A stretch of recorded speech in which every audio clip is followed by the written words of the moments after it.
Taurat yang telah Allah turunkan kepadamu, dan di dalam kitab Taurat yang kau baca di situ ada qada dan qadar dari Allah. Aku turun dari surga karena memang ini merupakan qada dan qadar dari Allah. Jadi jangan kau salahkan aku. Nabi Adam orang tuaan berani.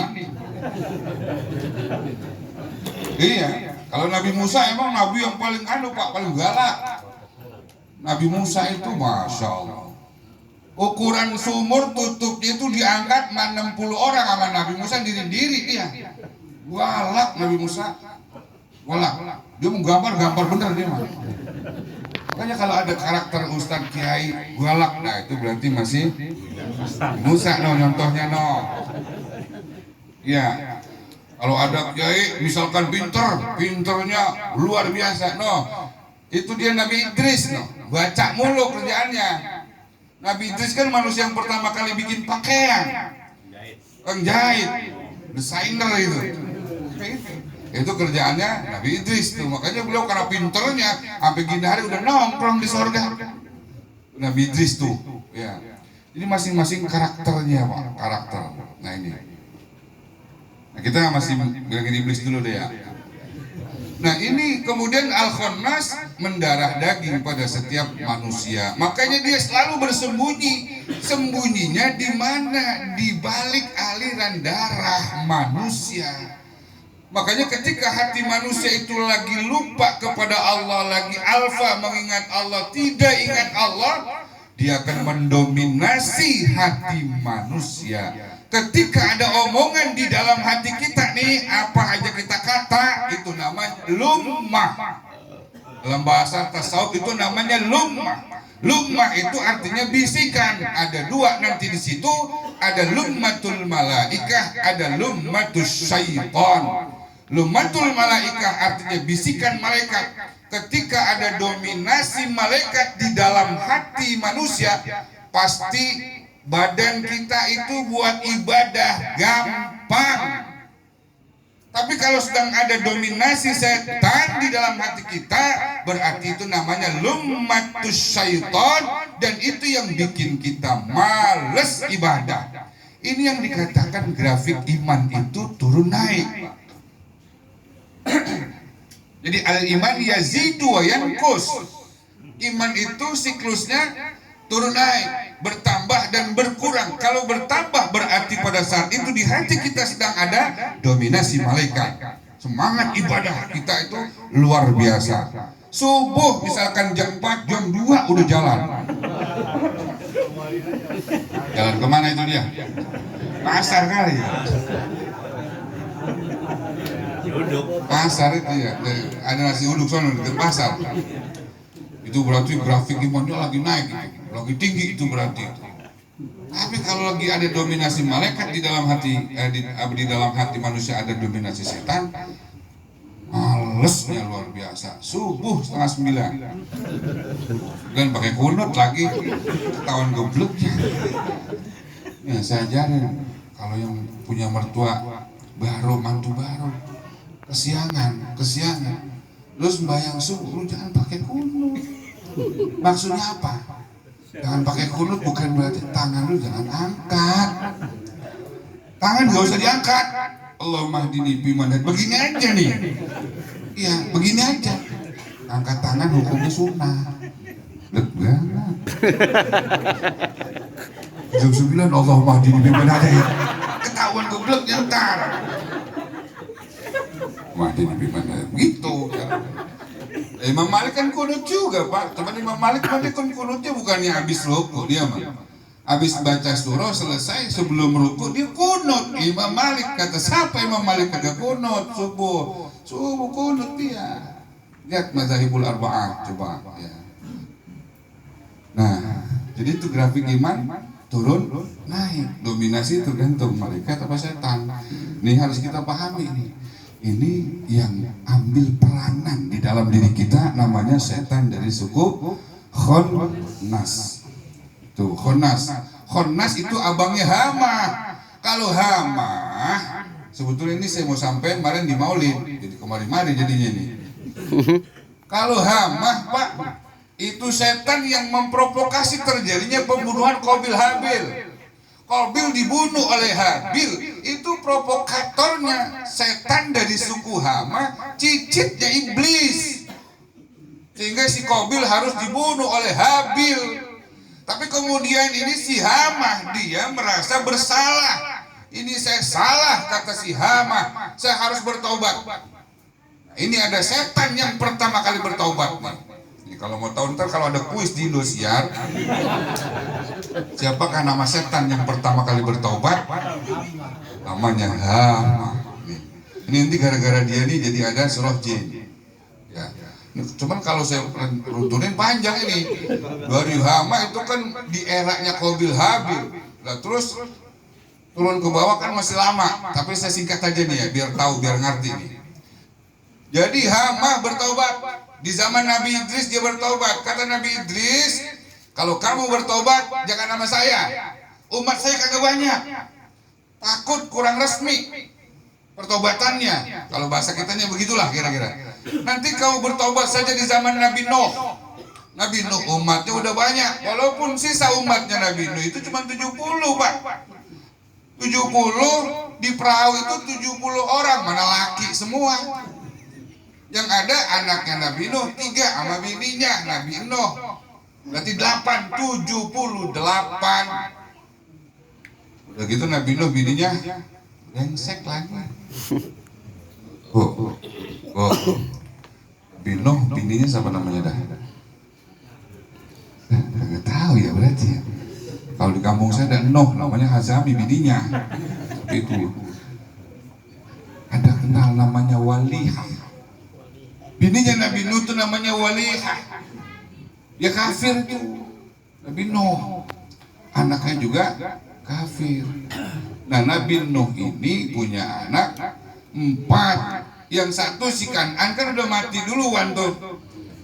Sudah diperintahkan oleh Nabi Nuh, ya bunayyar kam ma'ana, bacanya kam ma'ana. Kalau bahasa kampung kita, ya bunayya, ya tong, anak kecilku tong, Ananda, irkab ma'ana, tong, naik perahu bareng sama baba. Apa dia bilang? Qala sa'awi ila jabal. Bahasa kitanya, saya nanti bisa naik Pak ke gunung, kagak bakalan kena banjir saya. Kan mati si Kan'an akhirnya. Ini Kan'an punya adik, ini paling tua nih, si Kan'an. Nah itu Kan'an punya adik namanya Ham, Sam, sama Yafis namanya. Ham, Sam, Yafis.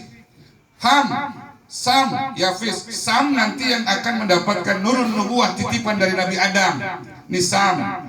Kalau Yafis dan Ham ini rada-rada nih. Bapaknya lagi tidur, Nabi Nuh lagi tiduran, auratnya keangkat. Aurat tuh masuk betisnya Pak, kelihatan dengkulnya dikit, ditawa dua-duaan. Itu akhirnya Nabi Nuh berdoa kepada Allah, ya Allah jadikanlah air sulbinya Ham berwarna hitam. Maka nanti lahir dari keturunan Ham manusia berkulit hitam alias negro. Ini rombongan dia. Yafis itu didoain juga sama Nabi Nuh, ya Allah jadikanlah air sulbinya Yafis berwarna kuning. Nah maka turunan yang berwarna kuning kulitnya Cina, Rusia, Uni Soviet no zaman dulu no, itu dia masih turunan Yafis namanya. Kalau yang putih, nah itu Sam, Arab rombongannya. Makanya di dunia ini Pak, manusia generasi kedua itu dari anak-anaknya Nabi Allah Nuh alaihissalam. Kan yang tadi laki semua 70 kagak punya anak, kalau dia mati semua. Nah ini dari anak-anaknya Nabi Nuh, Ham, Sam, Yafis, dibelah tuh bumi menjadi 3. Ada yang nanti berketurunan kulit hitam, ada yang nanti yang berketurunan kulit kuning, ada yang putih. Nah kita kebagian yang mana ini?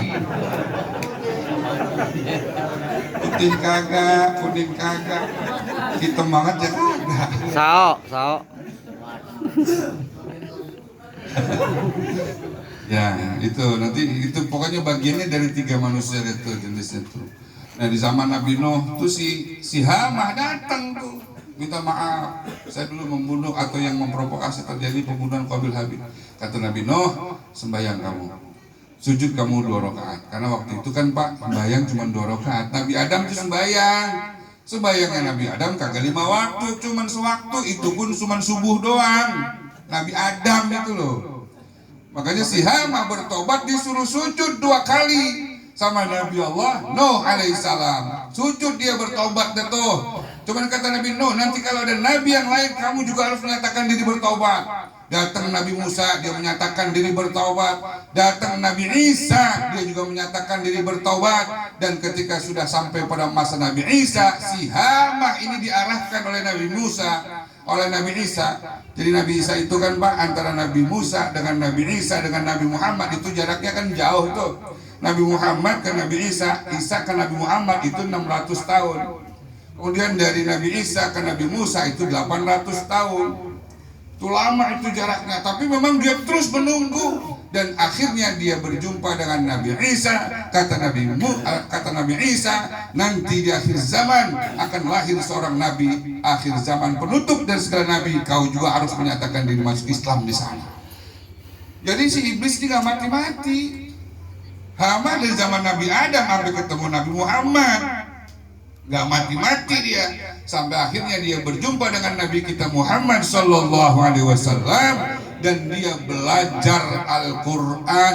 Dia sampai menghafal beberapa surah bersama dengan tafsir-tafsirnya, termasuk An-Nazi'at, Amma Yatasa'alun, An-Naba, At-Takwir, semuanya dihafal dan amat tafsir-tafsirnya.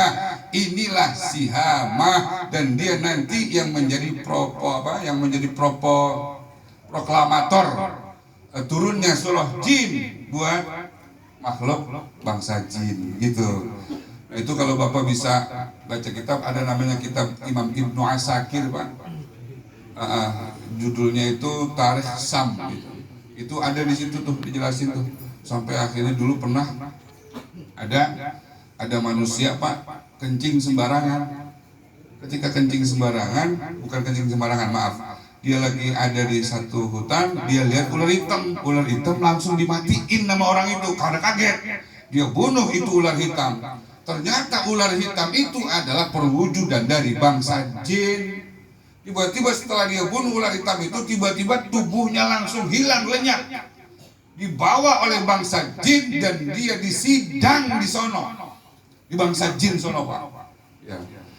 Disidang di sono, akhirnya apa? Kata ulama dari bangsa jin, ulama bangsa jin jenggotnya panjang Pak, jenggotnya panjang, cuman gamisnya nggak cingkrang, dia makanya saja gitu kan. Tanya yang bawa dia itu, ditanya tuh, kenapa kamu tangkap dia? Karena dia telah membunuh kawan kita, dia telah membunuh kawan saya. Terus ditanya, kamu membunuh apa? Saya membunuh ular Tuhan. Saya tanya lagi, pada saat kamu bunuh dia berbentuk apa? Dia berbentuk ular. Terus ditanya lagi saksinya, apakah betul dia pada saat membunuh dia itu membunuh seekor ular? Ya sih emang. Karena temannya itu Pak memang sedang menyerupai ular. Nih, makanya di dalam agama kita, Nabi kita itu pernah mesen nama kita. Kalau kamu misalkan membunuh ular, bunuhlah. Ada hadisnya, kata Nabi, man qatala hayyatan wahidatan faka'annama qatala rajulan musyrikan billah. Wa man khafat an uqubatiha falaysa minna. Barang siapa yang membunuh seekor ular, maka dia sama seperti pahalanya membunuh seorang laki-laki yang musyrik. Nih, faka'annama rajulan musyrikan billah. Kita hukumnya sama seperti membunuh seorang laki-laki yang musyrik kalau membunuh ular. Nanti kalau ada pertanyaan, kenapa dia harus dibunuh? Nah itu nanti ada jawabannya, karena dia min jumlatil fawasid, termasuk hewan-hewan perusak kategorinya. Wa man khafat an uqubatiha falaysa minna, dan siapa yang takut dari akibat membunuh ular falaysa minna, itu bukan umatku, kata Nabi. Kenapa orang harus takut ketika membunuh ular? Di sini para ulama-ulama hadis menjelaskan karena yang paling disukai oleh iblis, oleh jin, ketika dia itu menyamar, dia paling suka menyerupai ular. Makanya kalau kita ada ular hitam, kalau kita mau matiin, kita tanya dulu. Kita tanya dulu dalam arti begini, innaka hayya kalau bahasa kita, kalau kamu ular saya bunuh, kalau kamu bukan ular hilanglah. Ngomongin begitu aja. Kalau ketemu ular hitam kita mau matiin, kita ngomong begitu. Kalau dia ular hilang, kalau dia bukan ular hilang. Berarti jin yang menyerupai ular. Karena jin paling suka dia menyerupai ular. Makanya di India coba ada dewa ular. Itu karena dianggap punya pengaruh yang luar biasa. Itu jin itu rekayasanya itu. Tuh.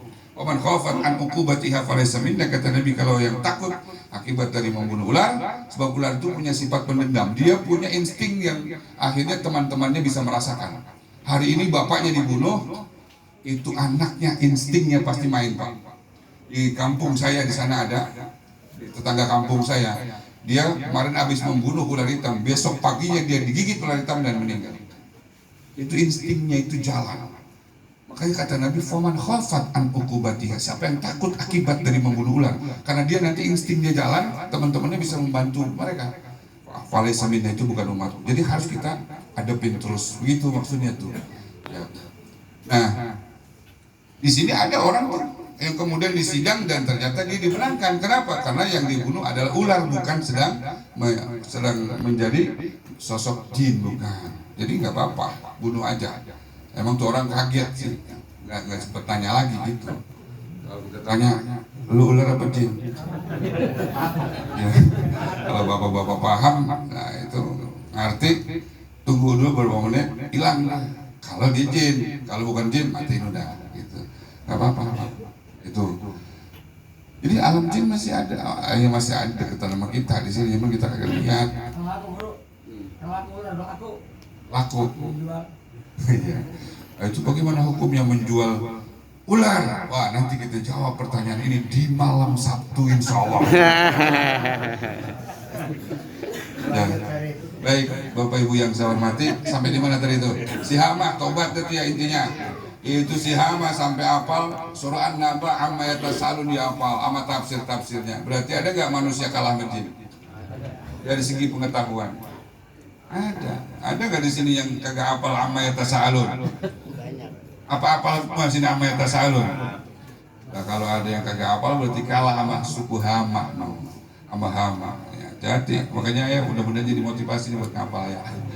Jangan sampai kalah sama setan atau suku Hama. Bapak Ibu yang saya hormati, ya barangkali ini saja yang dapat saya sampaikan. Tapi intinya adalah bahwa kita punya keyakinan. Yang pertama, untuk kita bisa husnul khatimah, mari kita memudawamahkan membaca la ilaha illallah. Kemudian yang kedua, untuk kita bisa husnul khatimah, maka kata Nabi, sering-seringlah membayarkan hutang orang lain. Ini termasuk cara kita untuk bisa husnul khatimah.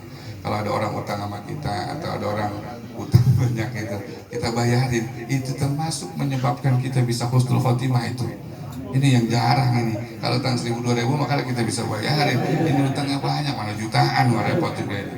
Di zaman Nabi ada itu ceritanya panjang lagi tadi. Tapi itu cara untuk kita bisa mendapatkan husnul khatimah. Dua saja dulu, nanti insya Allah kita akan sambung lagi pada pertemuan yang akan datang, entah kapan dan gimana.